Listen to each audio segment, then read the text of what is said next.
अब प्रॉब्लम क्या है मैं आपको बताता हूं। प्रॉब्लम है कि आप पढ़ाई करते हो, पैसा डालते हो, मेहनत करते हो, मगर रोजगार के सारे दरवाजे हिंदुस्तान में बंद पड़े हुए हैं। दरवाजे कौन से हैं? पहला दरवाजा मैन्युफैक्चरिंग का।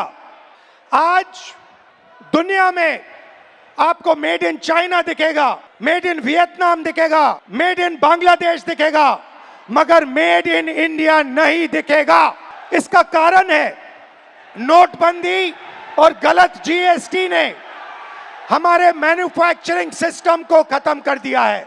जो छोटे व्यापारी रोजगार दिलवाते थे, जो पहले हिंदुस्तान में होता था, leather industry, textile industry, automobile industry, अलग अलग इंडस्ट्रीज में मैन्युफैक्चरिंग जो होती थी, वो सारा का सारा खत्म हो गया है।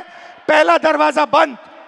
दूसरा दरवाजा एंटरप्रेन्योरशिप का, जिसको स्टार्टअप इंडिया कहा गया।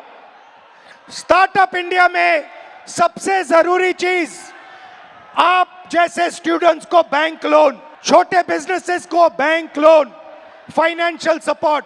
भाई और बहनों, हिंदुस्तान के बैंक्स आप जैसे स्टूडेंट्स को 1 रुपया कभी नहीं देंगे। अंबानी अदानी को लाखों करोड़ रुपए देंगे, मगर आपको 1 रुपया नहीं देंगे। तीसरा दरवाजा, जिसको हम कहते हैं सरकारी नौकरी का, जिसमें आप पेपर लीक का सामना करते हो, उस दरवाजे में भाइयों और बहनों, अगर 150 युवा एग्जाम लेते हैं, सरकारी नौकरी ढूंढते हैं, 1 युवा उसमें से निकलता है। पब्लिक सेक्टर, जो पहले 10 साल पहले 14 लाख युवाओं को यह रोजगार देता था, भाइयों और बहनों, पब्लिक सेक्टर को प्राइवेटाइज कर दिया गया है। पब्लिक स्कूल्स बंद कर दिए, पब्लिक अस्पताल बंद कर दिए, नवरत्न उठा के बेच दिए, बीएसएनएल बेच दिया, ऐसी कंपनियां बेच दी, पोर्ट्स, एयरपोर्ट्स, सारा का सारा अदानी जी को पकड़ा दिया। इसीलिए पब्लिक सेक्टर बंद है।